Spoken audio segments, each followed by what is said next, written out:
universidades, ¿verdad? Alguna gente que tuvo mucho peso en algunos años atrás. Algunas lecturas, por ejemplo, las lecciones inaugurales que se realizaron en la UFA, ¿verdad? Revisión de notas, ¿no? De notas viejas, de algunas reuniones, conferencias o cosas que se hayan realizado ligados a este tema. Y talleres, ¿verdad? Algunos talleres que hemos tenido en estos años, tanto con las cooperativas como en el marco de la PAN, el Centro de Investigación y Desarrollo de la UCA. Y un poco todo esto, ¿verdad? Ha sido motivado por reflexionar de cómo contribuir a que la universidad tenga un rol, mejore su rol, ¿verdad? Siga mejorando su rol en la sociedad. ¿Está bien? Y aquí les voy a contar una cosa que aprendí de un libro hace poco, ¿verdad? Y interesante. Dice, si ponen una rana en una olla con agua hirviente, la rana dice que salta de inmediato, ¿verdad? Pero en cambio, si ponen a esa rana en una olla con agua fría, ¿verdad? Y le vas aumentando la temperatura, la rana dice que se quedará sentada, su sistema interno se va adaptando, ¿verdad? Y claro, cuando acuerda, ya no se acuerda, ¿no? ¿Verdad? Entonces, pero esto lo menciono porque creo que de vez en cuando debemos reflexionar cómo estamos en nuestras instituciones, ¿verdad? No voy a hacer que nos pase como a la rana, ¿verdad? Que nos ponen agua y nos damos cuenta de los desafíos en el que estamos metidos, ¿verdad? Entonces, de vez en cuando es bueno razonar cómo estamos, qué estamos haciendo, para dónde vamos. Hay una oportunidad grande, me parece, en este momento, ¿verdad? Que es la acreditación internacional para las universidades del país, ¿no? Es una gran oportunidad, ¿verdad? Porque el año pasado se lanzó esto y las universidades del país, ¿verdad? Como la mayoría de las universidades en otros lados, ¿verdad? Tienen que acreditarse, acreditación internacional.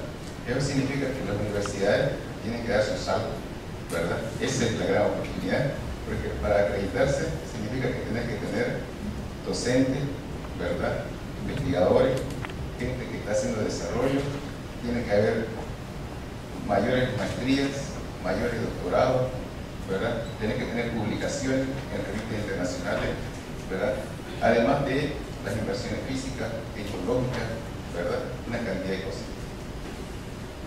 Ya en los varios colegios en el país, por ejemplo, tienen acreditación internacional.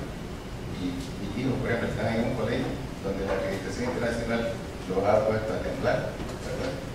Porque incluso incluyen ahí números de estudiantes específicos por aula, computadoras por aula, etcétera, digamos, libros que tienen que tener en la biblioteca, números de libros de una misma, el número de copias que debe haber. O sea, es serio, digamos, lo de la acreditación internacional. En ese sentido, es una gran oportunidad para las universidades de dar su salto, ¿verdad? Si estaban bien, para ser mejor; si estaban regular, pues para hacer bien, ¿verdad? Esa es una gran oportunidad que hay en el país. Yo creo que, digamos, tienen la posibilidad de mejorar, sí, pero hay la posibilidad también de seguir como estamos, ¿verdad? Lo mismo la industria de la acreditación internacional. Ustedes saben que la acreditación internacional, ellos son empresas, son instituciones, digamos, ¿no?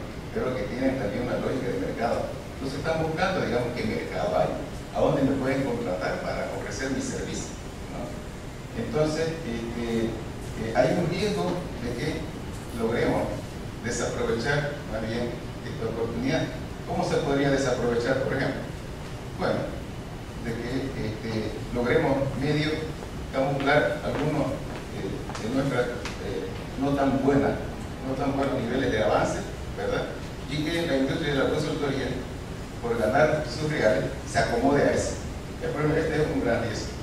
y ya ha sucedido, digamos, en América Latina eso, ¿verdad? Que se puede, digamos, pasar, puede ser uno acreditado internacionalmente, pero sin mejorar. Entonces ahí perdemos la gran oportunidad de mejorar.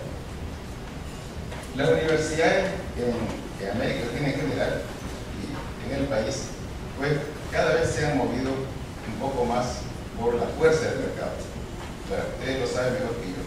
He movido por organizando carreras de acuerdo a lo que dice el mercado, porque si no hay ahí, no vamos a poder sobrevivir, ¿verdad? Es lógico, digamos, financieramente necesitamos movernos a un lado o a otro lado.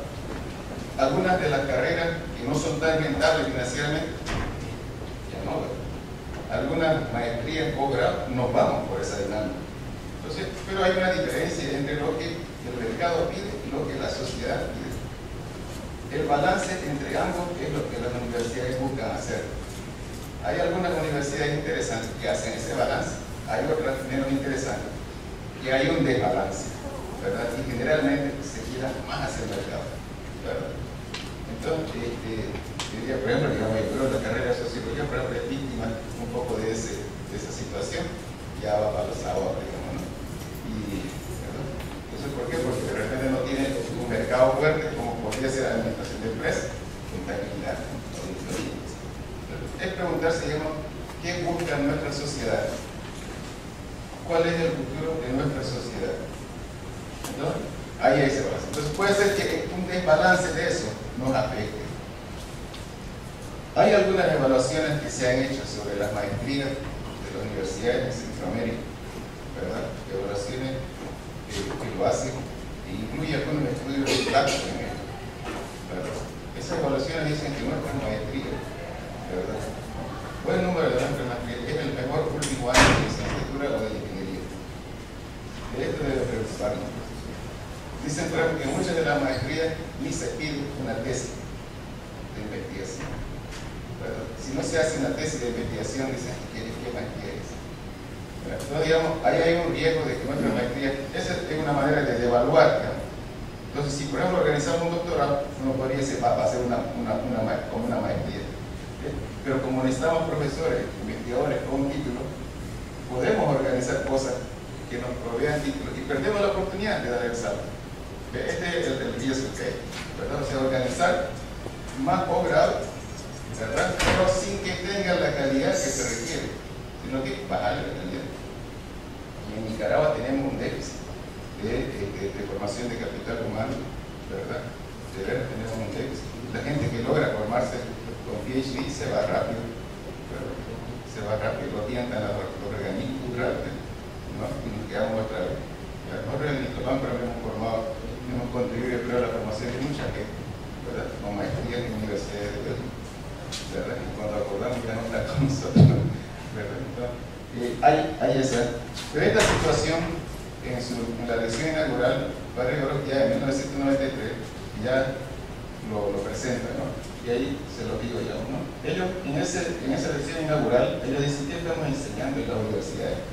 ¿Verdad? Comienzan a preocuparse. Ustedes les recomiendo esa lectura, lección inaugural 1993, ¿verdad? Del Padre Gorostia. Allá se muestra el divorcio que hay entre enseñanza, ¿verdad?,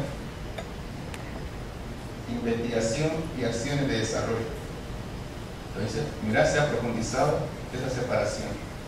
Esa separación va a afectar en la formación del nuevo capital humano, ¿verdad? Entonces, es una cosa que hoy en día, ¿verdad?, yo diría como hipótesis, esa separación se ha ido profundizando, se ha ido institucionalizando, ¿verdad? ¿Cómo se ha ido institucionalizando?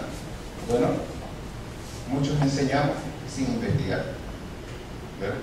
Muchos investigamos sin entrar a la docencia. Y muchos estamos en acciones de desarrollo sin investigar y sin estar en docencia. Entonces, ese es ¿verdad? Ese significa, digamos, que hay una separación, ¿ya? Entonces, la nueva generación que está saliendo con ese déficit, ¿verdad? Ahí está nuestra preocupación, digamos, como universidad, como instituciones. ¿Cómo podemos transformar nuestras instituciones? En el documento del Padre Gorostia, lección inaugural, él habla de una expresión, él dice, no podemos ir por el camino de la endogamia institucional. Ustedes saben lo que es endogamia, ¿no? Endogamia institucional, digamos. Entonces, eso significa, digamos, no podemos cambiar nosotros como institución solo mirándonos hacia nosotros mismos, ¿verdad? El cambio de la institución tiene que ser mirando hacia afuera, lo que está pasando afuera, no puede ser mirándonos hacia nosotros mismos. Y en ese tiempo, 93, 92, eso era bastante, digamos, obvio, lo expresa el padre Gorgiano. Hoy en día, probablemente eso sufrió alguna variación. Y a nosotros nos parece que esa endogamia ya no es tanto de una sola institución, sino es como una endogamia transnacional. ¿Ya? Porque, digamos, es decir, nosotros, aliados con otras organizaciones con las cuales trabajamos, pero estamos vinculados, juntos, prácticamente, medio le dimos la espalda a lo que está fuera de nuestras instituciones. Entonces, es una endogamia como transnacional. No solo nosotros, no juntos con otros organismos con los que nos apoyamos. La fuerza del mercado, la fuerza de los proyectos nos llevó fuertemente a ese lado, ¿verdad? Y nos hizo, ¿verdad?, perder ese aterrizaje necesario con nuestra sociedad. Entonces, la transformación de nuestras instituciones solo puede hacerse en respuesta a los desafíos que están fuera de la institución. Es solamente fuera del recinto universitario, fuera de Utlapán, digamos, no fuera de Juan 23, digamos, fuera de la facultad, es fuera. Porque allá está el agua, ¿verdad?, de donde vienen algunos pececitos, ¿no? Pero la transformación tiene que ver con esos peces, pero cuya agua está afuera. Entonces, es la idea, digamos, nuestra transformación universitaria, para responder a la acreditación internacional, aprovecharlo como oportunidad, tendría que ser de cara a lo que está pasando hacia afuera. Y ahí les presento, digamos, 4 cosas. Lo voy a describir brevemente cada uno de ellos, pero la idea de la figura muestra de que no puede ser solo con uno de ellos, pero debe ser entre las 4, un vínculo entre los 4, ¿ya? No solo uno de ellos, pero el vínculo entre los 4.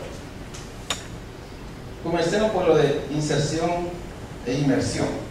La inmersión, algunas universidades que nos visitan, ¿verdad?, envían sus estudiantes, ¿verdad?, y para nuestra sorpresa sus estudiantes hacen inmersión y van a los territorios y se quedan un mes con una familia. La inmersión es eso, digamos, que vos te quedás con una familia, ¿verdad? Y muchos estudiantes de afuera, amigos nuestros, lo hacen, ¿verdad? Pero nosotros, nuestras instituciones, o poco lo hacen o no lo hacemos. Nuestros estudiantes o poco lo hacen o no lo hacemos. Nuestra academia poco lo empuja o no lo empuja. Entonces, inmersión es que vos te quedás en la casa de alguna familia, ¿verdad? Y como dice, digamos, es quitarnos los zapatos, porque también vemos algunos, le decimos, no, que haga pasantía, y eso es inmersión. Pero pasantía es que vos vas, podés vivir en un proyecto con una familia, pero no te quitas los zapatos. Significa no te quitas tu mentalidad, lo que vos crees, lo que vos pensás. Eso significa, digamos, no quitarte los zapatos. Entonces, quitarte los zapatos, querés ponerte los zapatos de la otra familia, eso no se puede, ¿no? Tenés que quitarte los zapatos para ponerte los zapatos de la familia y entender desde su mundo, desde su cabeza, cómo ve el mundo de esa persona, cómo ve su espacio, cómo ve esta realidad, ¿verdad? Entonces, pasar con ellos 2 días, 3 días, 5 días, ¿verdad?, 2 semanas, lo que sea. Esa es inmersión, ¿verdad? ¿Está bien? Al otro lado puse inserción. Inserción es construir, digamos, una alianza con esa familia. Inserción es tener como un compromiso, ¿verdad?, de que tenemos un compromiso de contribuir a la transformación de la sociedad. Esa es, digamos, inserción. Si ustedes quieren inversión, es más del corazón que entra a la mente. Inserción es de la mente, digamos, al corazón, pongámoslo así, ¿está bien? Pero las dos cosas no pueden ir separadas. Y lo enfatizo en esto porque he visto, por ejemplo, experiencias de universidades de Estados Unidos que hacen inmersión, pero separada de la inserción, que solo buscan el cambio individual, la transformación nada más. Y eso está bien, es un buen paso. Yo creo que en Nicaragua necesitamos ese vínculo, es inmersión e inserción, es ambas cosas, ¿verdad? Inmersión le da contenido, concretiza lo que estás pensando. Al otro lado, es lucha política, es visión de largo plazo. Inserción es realmente vislumbrar ¿verdad? Cambio de la universidad en el seno de la sociedad. Ahí está la inserción. Para ese cambio vos haces inmersión, ¿verdad? Que le va a dar contenido, le va a dar sentido, le va a dar significado a lo que estás pensando, a lo que estás buscando. Entonces hay que dejarse llevar por la realidad de la otra persona. Digamos, la inversión es como el camino, es como el medio. El lenguaje académico no es como el medio, ¿verdad? La inserción, digamos, en el lenguaje académico es como teoría, digamos. Pero entonces teoría y medio tienen que ir juntitos, ¿no? Tienen que ir pegados, ¿verdad? Así también es en esto. Entonces, el tercer elemento es la cultura escrita, ¿verdad? Ligarlo a eso, ¿verdad? Aquí les pongo decir, los papelitos hablan, ¿verdad? Esa expresión lo tenemos, ¿verdad? Los papelitos hablan, ¿verdad? Pero ustedes saben que uno de los elementos por el cual los españoles entraron fácilmente a conquistar, ¿verdad? Los aztecas, por ejemplo, ¿verdad? Era porque ellos se enviaban mensajes a través de los papiros. La población indígena, ¿verdad? Que en ese tiempo no conocía eso, quedó impactado de ver cómo era posible que unos papelitos hablaran. Imagínense nosotros si no conociéramos nada de los papeles y alguien le manda un mensajito de un papel a la otra persona, claro que nos vamos a asustar. ¿Cómo es posible que ese papelito hable? Entonces, ese impacto contribuyó a que los españoles, ¿verdad? Vencieran. Entonces, pero vean, 5 siglos después, los hijos de ida de esa cultura indígena, mestiza, ¿verdad? Etcétera, de todos nosotros, 5 siglos después, más estudiados, menos escribió. Entonces, es una cosa bien institucionalizada de nosotros, no escribimos, ¿verdad? Son muy pocas las personas que escriben, no escribimos, no tomamos nota, porque no hay nada de qué aprender. En la noche no revisamos nuestras notas, no escribimos, no conceptualizamos en el lenguaje académico, no conceptualizamos. La realidad que escuchamos nosotros no lo tomamos en cuenta, no lo conceptualizamos, vivimos separados de la realidad. ¿Y eso cómo se expresa? La separación de aprendizaje, enseñanza, investigación y acción y desarrollo. Esas 3 cosas están separadas con hierro, en fuertes, ¿verdad? Bien, escribir es organizar nuestras ideas ahí, para volver a conversar. Uno necesita escribir, ¿verdad? Uno necesita escribir.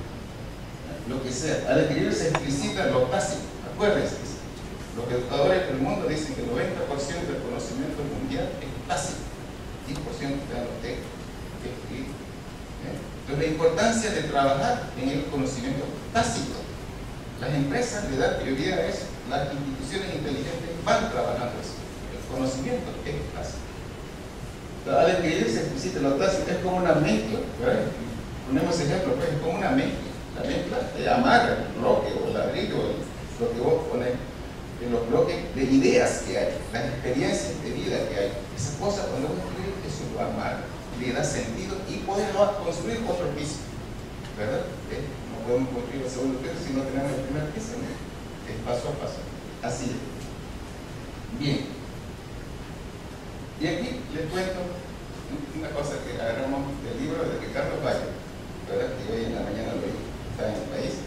Ricardo Valle, antropólogo tan famoso, ¿verdad? Y todos los años, siempre en el ojo del huracán, ¿verdad? Escribiendo.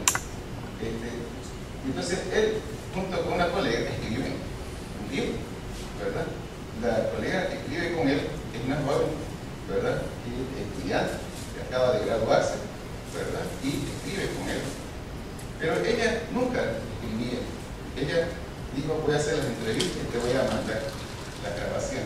Entonces, así hizo, para demandar. Pero hubo un momento en que el padre Ricardo le dijo, mira, no solo envíame tus grabaciones, las entrevistas, también lo que escribís. Y entonces le dice esto, ¿no?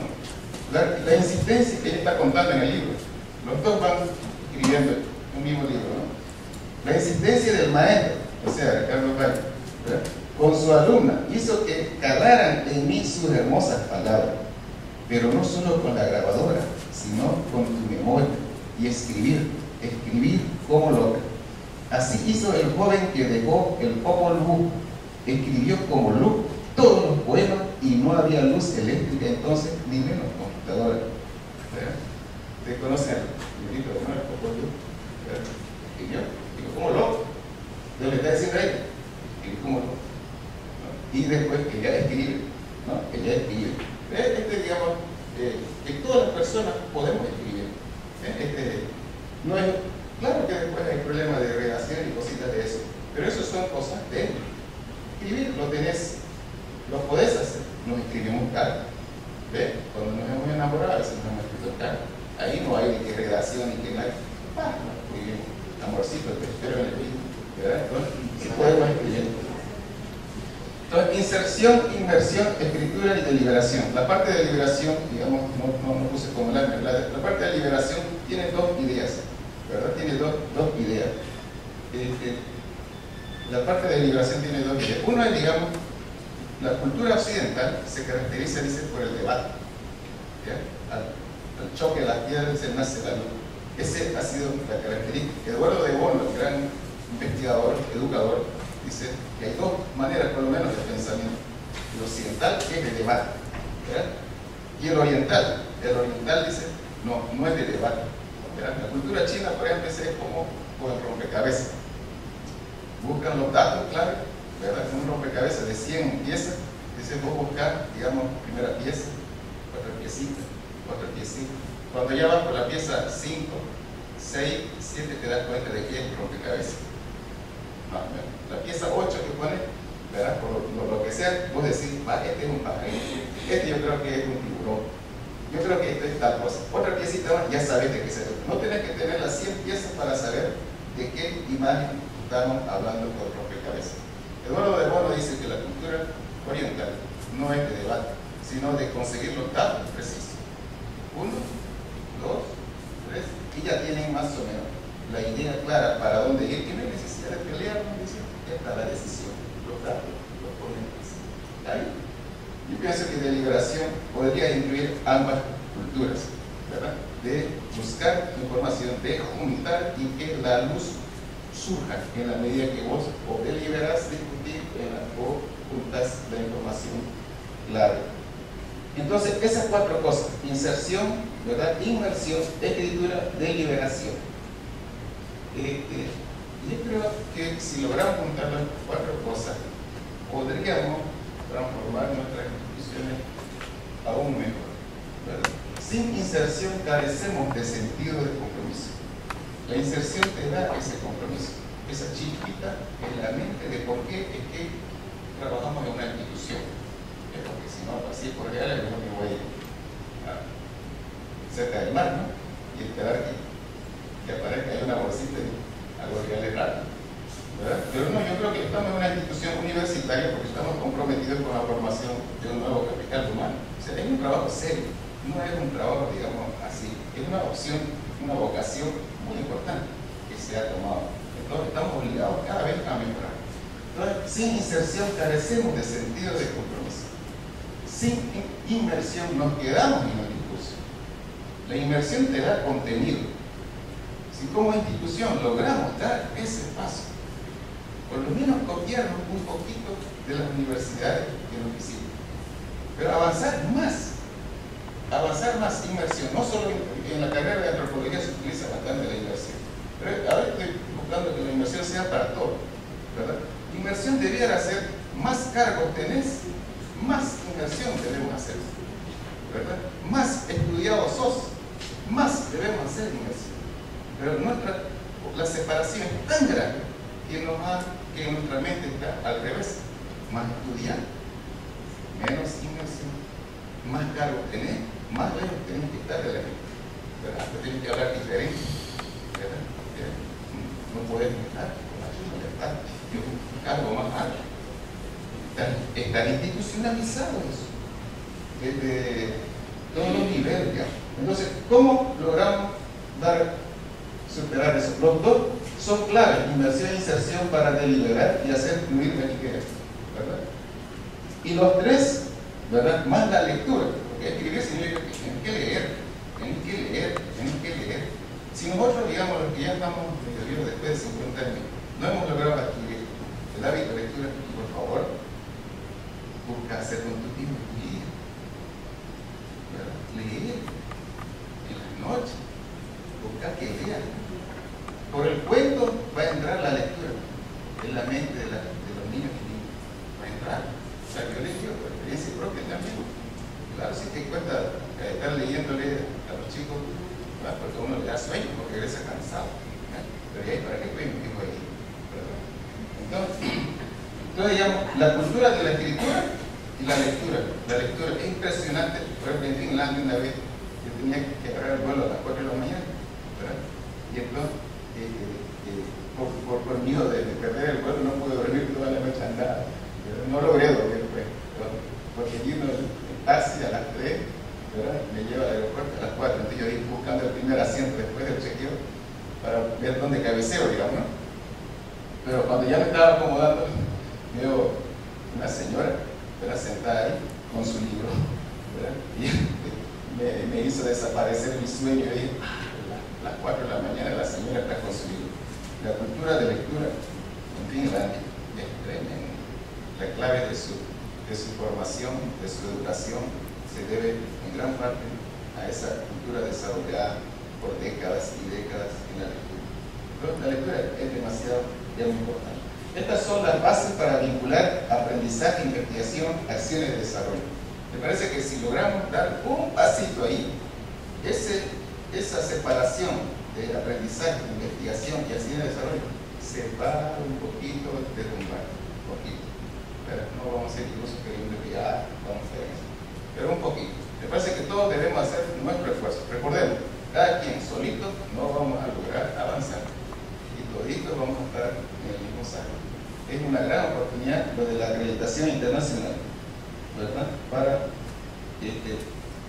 avanzar. Por aquí el camino para aprovechar la oportunidad de saltar como universidad al servicio